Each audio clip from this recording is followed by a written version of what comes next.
We are back. We are back to the good stuff. All of that horrible stuff is over. International break's done. Back to the Premier League. Joining me this week to review our away match against West Ham United is football podcaster and broadcaster Martin Sanders and Rob Maddox at Saint Rob on Twitter, the king of Saints Twitter, as people like to call him. Chaps, I don't know how closely you've followed West Ham this season. It's been reasonably our paths as football teams since we've sort of come back into the Premier League have almost mirrored each other really in ways. In that we were both promoted in the same year. We've both stayed in ever since. We've both had troubles with relegation. We've both been in Europe, and now we're both back down here again. So have you boys? I'll start with you, Martin. But have you guys been sort of following their progress, and do you see any similarities at all? I've watched West Ham a lot over the last few years. They probably fared a little bit better than us at times. They've had some European runs, haven't they? They've done well. They've got into Europe. I think when Moyes went in there, he had a good impact. They've done really well under him as a manager. Just think it's turned a bit sour the last few years. Maybe it's just maybe run its course with the manager. But they're quite ambitious with their signings. A totally different strategy to Southampton and the way that we go about doing our transfer business, where we're looking to buy younger players. They're not scared to buy any experienced players like they did with Danny Ings. They wanted to bring someone in to try and keep him in the division, and I think they've got a player that will give him a hell of a chance. Must win for him the weekend, David Moyes. People that I talked to in the game feel he'd be sacked if they lose to us at the weekend. Yeah, that'd be quite an interesting one. I feel like he's been on thin ice for a while, so be curious to see whether he'd survive that. What about you, Rob? Have you sort of kept one eye on him, knowing sort of how poor they've been this season so far? Yeah, absolutely. So my grandfather's actually a West Ham fan, so it's always a team which I keep a close eye on. Luckily, he's sailing somewhere out in Thailand without any data, so if we do lose at the weekend, I won't get any cheeky messages from him, which is great. But no, I think West Ham's season's really interesting because you look at the summer transfer window they had. Personally, for me, I thought they had a really good window. The two key players there was obviously Lucas Paqueta from Lyon and Skamaka coming in from Sassuolo. I thought those were two really integral signings to kind of the West Ham that we saw from last year, who obviously want to push on. They wanted to cement themselves in that best of the rest fight in the Premier League. But yeah, I agree with Martin. I think with David Moyes, I speak to a lot of West Ham fans online that I'm quite close to. It feels like the only reason why Moyes is still in with a job is because of the Conference League. I mean, they're favourites for the Conference League. I think it's quite similar to the discussion West Ham fans are probably having at the moment compared to where Saints were before the Grimsby game. Would you take relegation if it meant a trophy and a European trophy at that? And I think a lot of them would take that trophy, to be honest with you, Josh. But no, I think overall West Ham's it's a very disappointing season. They have a good squad. They've shown that before. Last season, Jared Bowen was absolutely on fire, and he just for some reason he hasn't picked up the goal and assist which he got last season. Players like Skamaka have been exiled from the squad. The conversations with Moyes obviously haven't gone very well for him.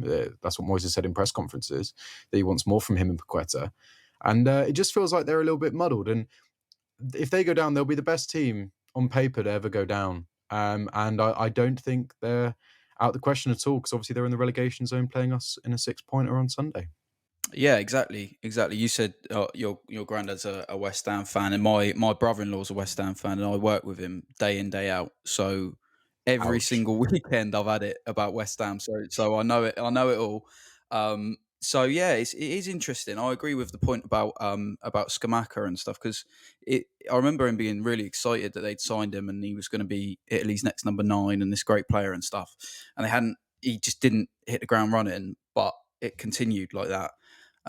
God knows we've had a few players like that, but another one that is interesting as well because I thought they did quite good business in the summer was that of they'd signed Naya Fajer from I can't remember Rennes, I think it was, who started the season injured, sort of was back around the World Cup time. I think he's a mustard centre half at times. I think he's a really good player. They signed Tilo Kehrer from PSG, which looked like a great bit of business, but has sort of tanked. He's quite a weak link in their side, especially when he's being played at right back, from what I know. So maybe Mm, that's a chance for Suleimana, but God knows whether he'll be there or Ben Johnson. But also Maxwell Cornet, who they picked up from Burnley, who's not really seen anything at all. So yeah, I think I agree. On paper, their transfers look great, but it's just again everything just seems to have plateaued. I think it depends which West Ham fan you talk to, but I mean, there's a lot that's happened from the top down at that club this year, isn't there? I mean, with David Gold passing away, and then not mm, knowing what was going on with that sort of thing, and then Mark Noble coming in sort of almost mid-season as a director of football, and just all sorts has been happening, and they yeah. can't quite seem to get hold of any sort of form at all. Um, I mean, aside from sort of how not how poor they've been this season, I personally think that they're there for the taking, but obviously we've been weakened over the international break, Martin, with a couple of injuries. Do you think that that could hinder us, or do you feel like this could be an opportunity for certain members to step up? I'm concerned about the injuries. Yeah, definitely. I thought Salisu coming in played really well in the game against Tottenham in the second half. I thought he was invaluable. I thought he showed he's experienced. Look, he's improved a lot over the last couple of years, and I'd rather see him in there than anybody else if he's fit. We want to, obviously, but we know Belicocha will be out. There's no doubt that he won't play. So we really want to see Salisu in there at the weekend. I think the midfield battle will be really interesting. With seeing how Lavia come back, he's made his debut for his country. I was delighted for him because I think we've all spoke about him all season, what a wonderful talent he is and what a wonderful player he is. But that midfield battle in there with Declan Rice will be really interesting. I think he's fared so well against everybody he's played against, Romario Lavia, and it'd be a good battle, the midfield battle, for sure. But yeah, like you say, the injuries, we definitely want to see Salisu fit, that's for sure. And we'll wait for that press conference tomorrow, Josh, where we hopefully get a little bit more news. But you know what they're like, these press conferences are always a bit cagey, aren't they? They don't give away all the information that we really need. And the other one's Shay Adams. There was talk of Shay and his injury. He's been really important, hasn't he, for us? He played well against Spurs. And what do they do? I don't know what you two think. If Shay isn't available at the weekend and he's injured, who starts up top? It's a great question. I mean, for me personally, I thought, I'll let you. um, Yeah, I'll let you. That one. yeah, I thought Mara put in a really good shift when he come off the bench. I thought really, really good. Obviously, good, really nice assist for Theo to set up the second goal. And he put himself about. The boy's got a leap on him. He's a lot more. Well, if you want a pressing forward, Mara is that man over Paul or Nacho. But I think the club spent big money on Paul. And obviously his goal scoring record in Belgium was very good. I'm yet to be convinced of his Premier League quality, should I say? But I think against quite a physical West Ham team, I think he offers us a little bit of a sharper edge rather than Amara, who might be a little bit more blunt going forward. I think Paul against Chelsea showed that his link up play was very good, especially against physical centre backs like Badiashile, and that could be key if we're playing with Sulemana and Walcott either side of him to get him behind. Because West Ham's fullbacks, that's where we need to hurt them. Soufal and Cresswell are not very good, so I'd probably start Paul. Sekamara off the bench has shown that he can do it off the bench. So let that be the plan, in my opinion. I'm with you. I'm with you. I definitely agree with Paul. I think he needs to be utilised, especially against West Ham. My thing is with Mara is he's definitely sort of proven himself to be more of an impact player than a starting player. Every time he seems to get that chance to start, it never really works out. I think there was that glimpse, if I remember rightly, he started early doors against, I think it was Leicester, and he had a goal disallowed, and it looked like, oh, this, he's brilliant, and that was just shortly after he'd put in a brilliant cameo against Leeds, and that ball out wide that ended up with a goal. Thought we'd had a proper signing, and everything just sort of went downhill. Every time he starts, he can't seem to take the game by the balls. He's almost frightened. So I think Paul is definitely the way to go if Shea isn't available. And yeah, I agree about the fullbacks as well. I think I could be wrong, but from what I know, Soufal was injured, and West Ham tried to refuse him to go on international break, and Czech Republic called him up anyways. So that pissed David Moyes off a bit, from what I know. So he Mm, may or may not be playing, but I think you're right. Their fullbacks are the weakest part of their team. And no matter who's playing there, Soufal, Ben Johnson, Tilo Kehrer, mm, down that right hand side, they're so weak. They can't figure it out. So Suleimana should mm. feast. He should feast at the weekend. I think it's a massive chance Keyword, for him. keyword is should. What about Should, yeah. What about players like Charlie, Rob? Do you think he could really do something in a game like this? I mean, he would be sort of directly head to head with Declan Rice if so.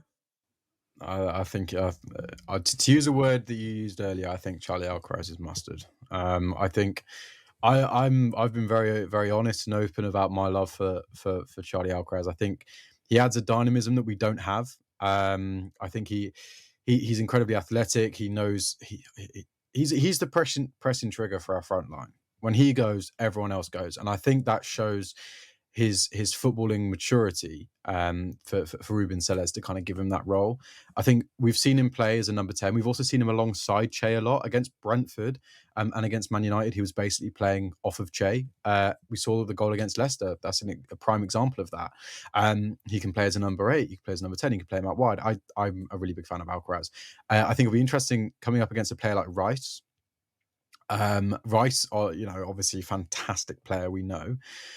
However, he's just played a couple of matches worth of international football. So how fresh will he be? We're obviously not too sure. I really like Alcaraz. I think he's a must in our team. And if he does get a little bit tired, we saw in the training photos that his knee is still taped up, his left knee, obviously from that slide after his Leicester goal. But I think if he's struggling to do 90 minutes, play him for 60 if he can, and then we have a ready-made replacement in Stuart Armstrong right on the bench. Almost a no-brainer in the end, isn't it? I agree. I think that's the way to go. Charlie, we've said. I think it's been a lot of Saints fans have said Charlie, Prowsey, Lavia is the 3, and that full stop, end of story. But obviously he likes to tinker, doesn't he, with Moy and Stew, and God forbid Moy's anywhere near the team. Martin, this weekend's fixtures. I take personally, I'm taking quite a lot of encouragement from it, but obviously you need to focus on your own points. Um, what do you think? How big of a game is this, knowing that you've got Everton to play Spurs, Bournemouth are playing a high flying Fulham, and Leeds have to play Arsenal? Nothing surprises you now in this Premier League, though, does it? Because like Bournemouth go to the Emirates and they put in a hell of a performance and they nearly walk away with something a couple of weeks away. So you just don't know what's going to happen.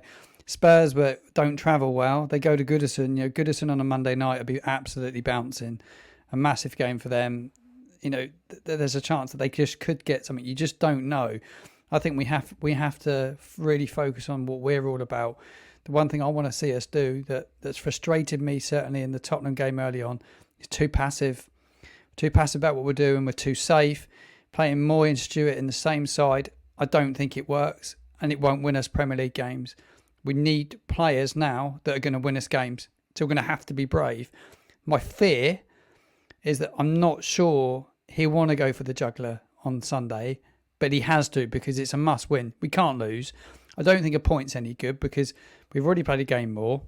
Give it, they walk away with another 3 points, becomes 4, game in hand. We're going to start cutting ourselves off. So, like Rob said, I think Charlie Alcaraz is an absolute must in that side. I was shocked he didn't start against Spurs, but he was superb when he came on. And so was Suleimana.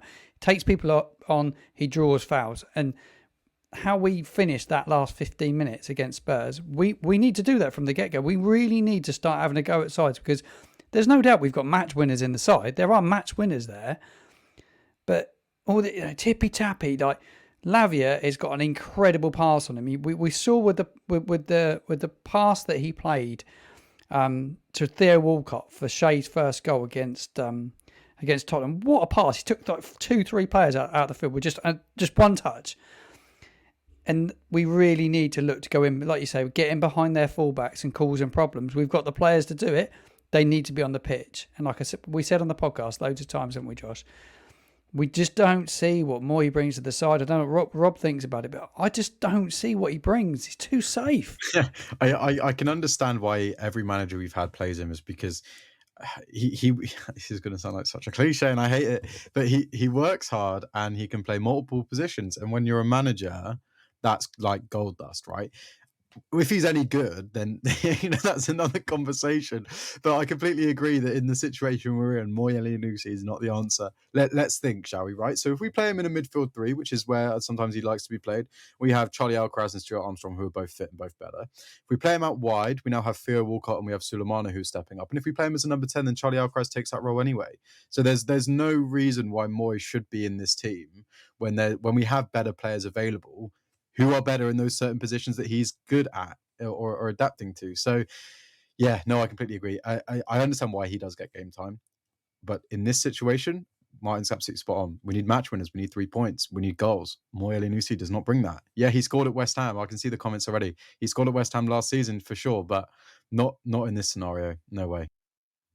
No, not at all. Last season, let's be fair, was pretty much the Armando Broja show anyway. So I don't think Moy added a great deal apart from that little poacher's goal he got. He's poor in my opinion. I don't want him near the team.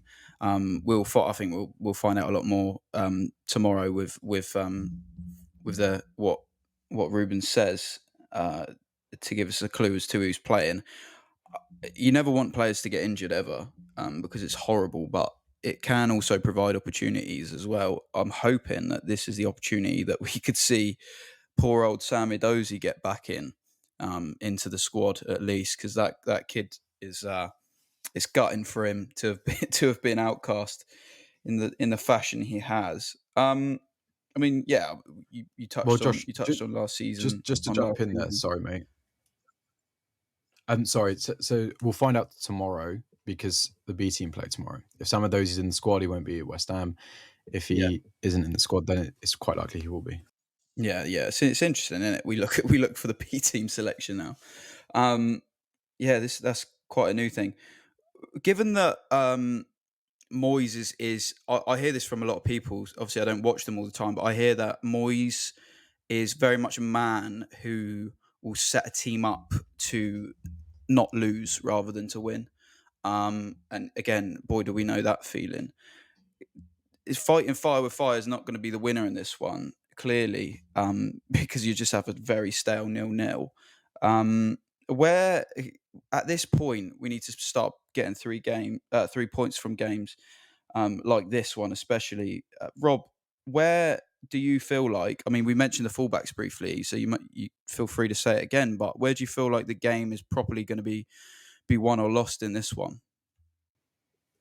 Games are won and lost in the midfield. I'm a firm believer of that. I think if you look at their midfielders, obviously we've already mentioned Declan Rice, Lavia, Alcaraz, Ward-Prowse, of course.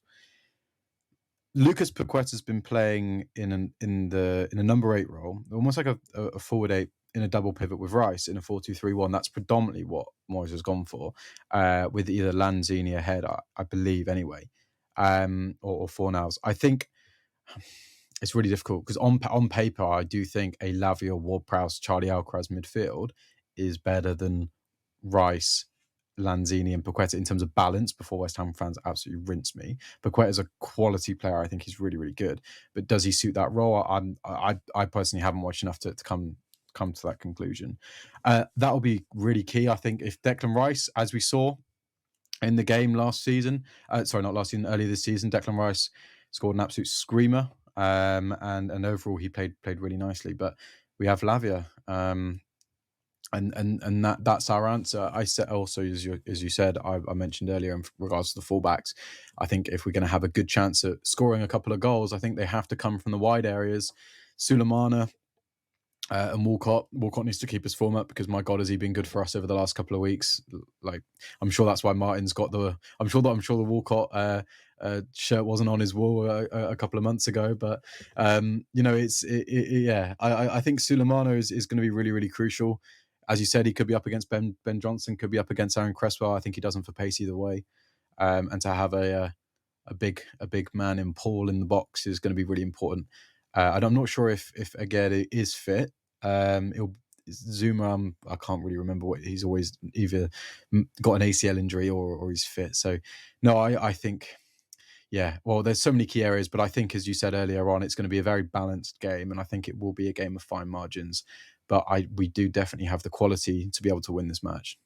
Yeah, absolutely, no doubt. Martin, do you have anything to expand on that, regards to the midfield, or do you think that potentially if we can, given Moyes' perceived negativity in his tactics, do you feel like maybe if we just keep ourselves tight at the back, it'd give us a platform to go and nick a goal? Well, we're going to have to be tight at the back with Danny Ings around, that's for sure, because he's quick, he's fast, he's still a quality striker. We've already seen the damage that he did in his debut at the London Stadium. He's brilliant. He's a great player, and that's what does concern me a little bit is the pacing around those back. Depending who plays in that those two centre halves, really, whether Coletta Carr's going to come in, it's not as quick as as Bella has been. Bella is quite quick. He's quite fast. Benderek's not particularly quick. He's played well recently. I think, Josh, you were disappointed. Probably didn't want him to see him on the other side. And I think you probably, as the weeks have gone, yeah, he's doing all right. He's done okay for us, hasn't he, Benderek? And obviously he'll start the weekend. It's just who his partner is. But they're going to have their hands full with Danny Ings. There's no doubt that he calls us big problems. Be interested if Ben Rama plays.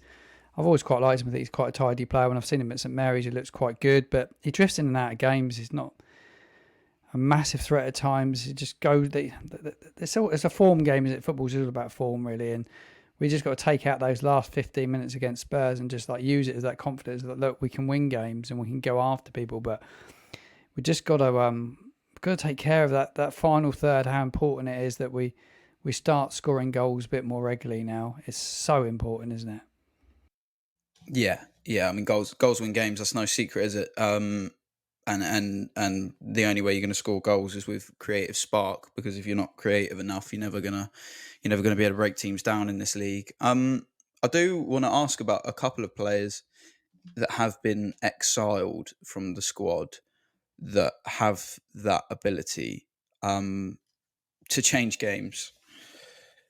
Namely Samuel Edozie and Joe Aribo. I kind of understand the Orsic one, although I'm not fully behind it yet. But those two really do bug me. What do you think, Rob? Because I think me and you have got very similar opinions on Sam Edozie, but probably not so much on Joe Aribo. I don't think you're sort of as convinced about Joe, are you, as me? I really like Joe. I think I at the start of the season, I thought £6 million or 7 million, whatever we paid for him for, would be like the best deal in the league, I thought. But he started off really well, and he looked like the main man. That goal against Everton was really well taken. He scored against Leeds as well, and obviously that goal against Villarreal. I can't really add anything more to that because he did all the talking on the pitch. But there's got to be something going on. I just think at this point in time, we need players who are 100% committed, and I think Ruben knows that.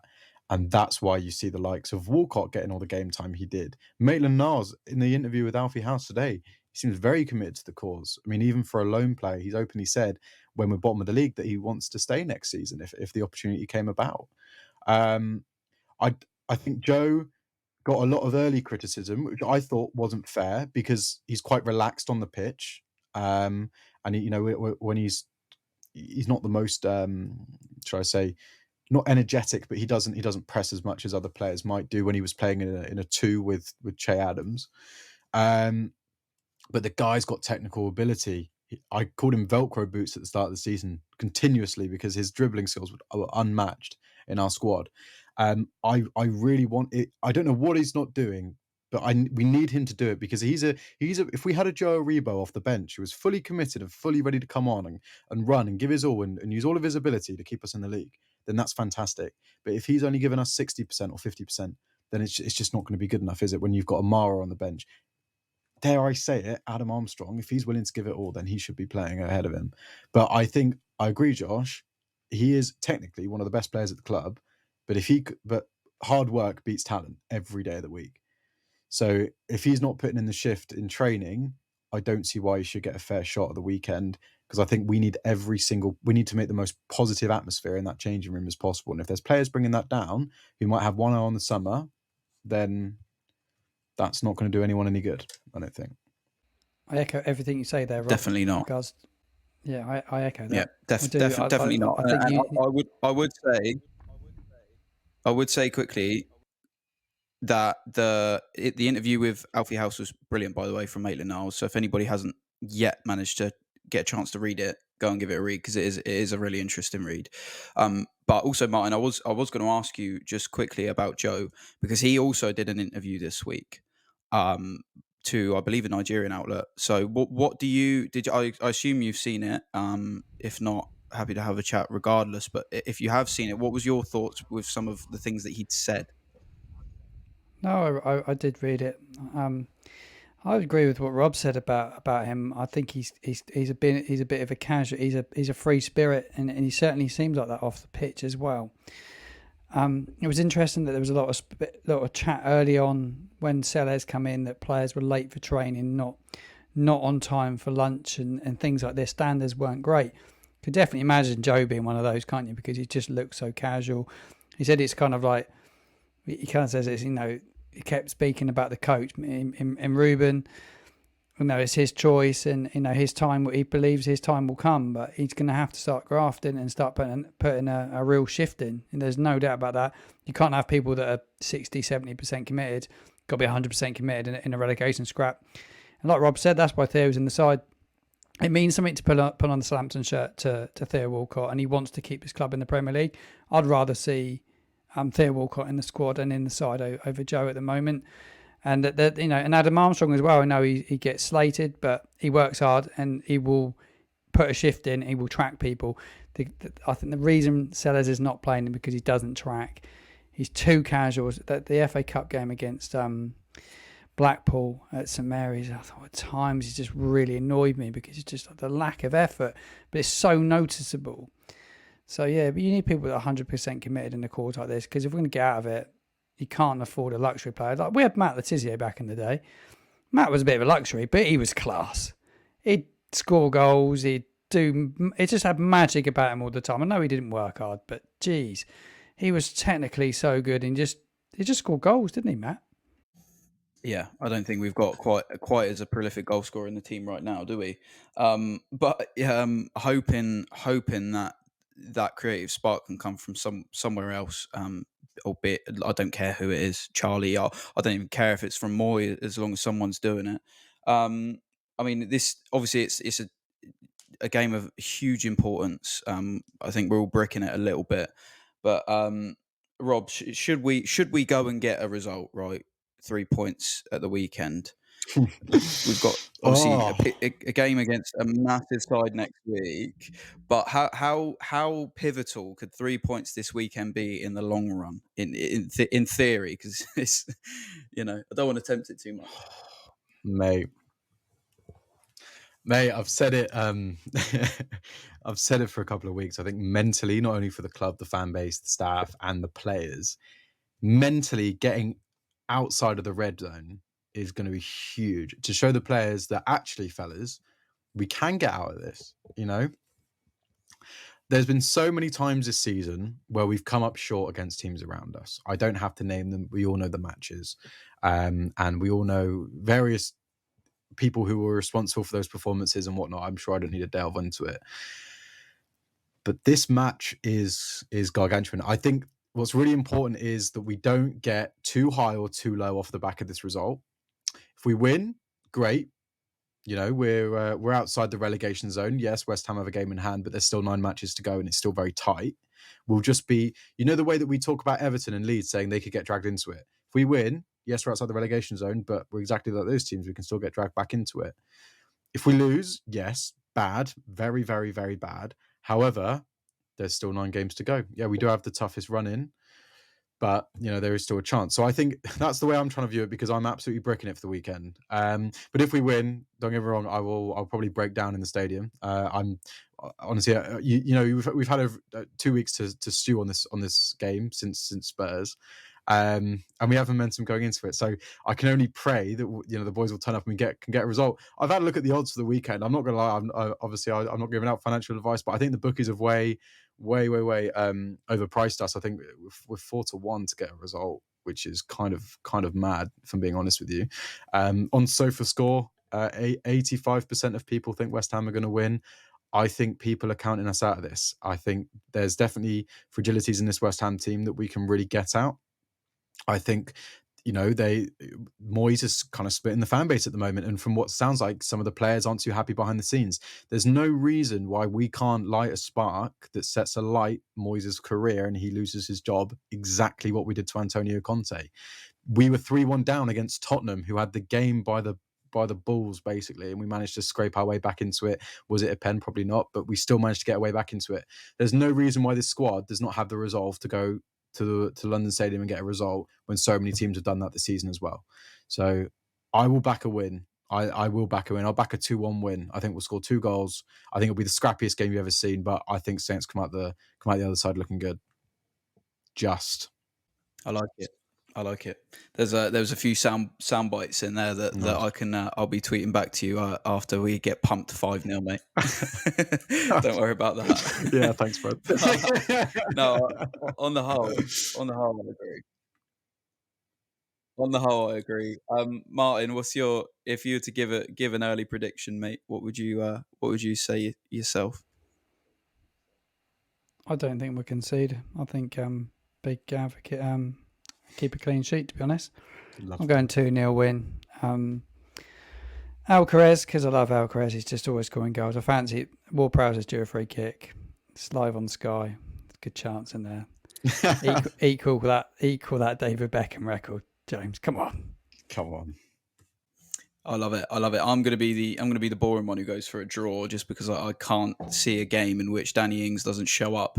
Because if there's one thing we know about Danny Ings, is he's the man for a big occasion, and this will be a rather big occasion in Danny Ings' world. So I'll probably I'll go for a 1-0. I don't think it'll be a high scoring draw. I don't think that's in the nature of either of our teams. The 1-0 draw. Don't know who's going to score first. Couldn't even call that. Probably goal from. I want to say Camel Dean's going to get his first, and he's going to absolutely love it. Bless him. Doesn't he need it? Just before we do wrap this one up about West Ham, chaps. I did want to chat quickly, because we did sort of talk more about Joe Aribo earlier, but the player that really needs to get himself back in is Sam Edozie. So I did just want to have a quick 2 minutes about Sam Edozie, because I think I absolutely love him, and I think he could be so key in these last 10 games. Why do you, first of all, Rob, why do you think that sort of since Ruben's come in, he hasn't had a sniff? And second of all, what would you be doing if you were him? I was the latter first. I think if I was Sam Edozie and first season of men's football, he's got good game time. He started. I think it was 10 or 12 games in a row. He started under Ralph, coming off the bench quite a lot. I'd just be giving my all, because if it makes more appearances now, it's a massive learning curve for a lad. First season in men's football in the Premier League, that's tough. But if he can put himself in the right frame of mind and really put his knuckle down at the moment, if we were to go down, he could play a really big role in the Championship next year. We know he's got enough quality to play in the Championship and tear that place to shreds. In my opinion, he looks better when he played this season than Nathan Tella did when he was at Saints. And you see what Tella's doing now with a lot of hard work and determination. That's where you can get to almost 20 goals or whatever it is, and 2 hat-tricks. I think the former, maybe Sam. You look at Orsic, you look at Aribo, you look at Sam Edozie, DCC, 4 players who have been exiled from the squad consistently. What do they all have in common, do we think? Maybe attitude problems. Young man, a lot of. I don't want to pull the money card, because I know he's a lovely guy. I've seen his interviews, and I have met him before. He is a really nice guy, but that's just in the back of my mind, and I don't want to say any more, because I don't want to put anything out there. But I think there's a reason why these players are getting exiled, and it's all for either lack of fitness, lack of effort, and I think that potentially could be it. But I hope it's not. I really hope it's a secret injury we don't know about, because I really like Sam, and he's got Yeah, talent, I and think we're he all needs to be able. He deserves to show it. So just get your head down in training, please, for the love of God, because we need to play like him off the bench. 100%, 110%. Yeah, even if it is just an impact for the last sort of 15 minutes, 20 minutes, because he's got it and he is electric on his day. Do you have anything to add, Martin, with regards to Sam? Do you think there could have been a particular reason that we've seen ourselves rather than behind the scenes as to why he's not getting in, or are you just of the same hope as us that he does? I think from what I've seen of him on the pitch, I think he looks a really good player. He draws defenders towards him. He goes past people. He's got pace. He gets fouls. I think he's a perfect player to have on the bench to bring off. Bring into a game when the game gets stretched. He's perfect for it. I know he's young. I know he's raw, but he's only going to get better. And like Rob said, if we do go down, he'll be a huge part with us next season. He will play a key role next season. I think he's a wonderful talent. I'm disappointed that it's not him on the bench, but like you guys are both saying, there's obviously something behind the scenes where Ruben doesn't fancy him at the moment, and I don't necessarily think it's all football inability. But no, I love the boy. I think he's a class act. He'd tear the Championship to bits if we go down. There's absolutely no doubt about that. He, like Rob also touched on Teller. A guy of Teller's quality last season didn't sort of look. I don't want to sound too offensive or too rude, but he wasn't as good as what Dozy is this season in his first year in the Premier League. So he would absolutely eat the Championship. Let's hope he doesn't have to, and that we stay up. But yeah, first thing we got to do is go to the London Stadium at the weekend and try and grind out a result. Thank you very, very much, chaps, for joining me to discuss all of that. It was brilliant to get your take on it. If you want to follow the guys on social media, if you want to be updated on anything to do with our football club, these men are all over it all the time. So I'll put their links in the description of the YouTube video. If you're listening on Spotify, hit follow on Spotify if you would like to be notified when a new pod comes out. Same on YouTube. If you just hit subscribe, you should be notified every single time that we upload a video, not just a pod, but a short, a clip, whatever you want to watch. It is all on there. Thank you very, very much for listening, guys. And we will be speaking to you again in the lead up to City, hopefully 3 points richer. Thank you very much.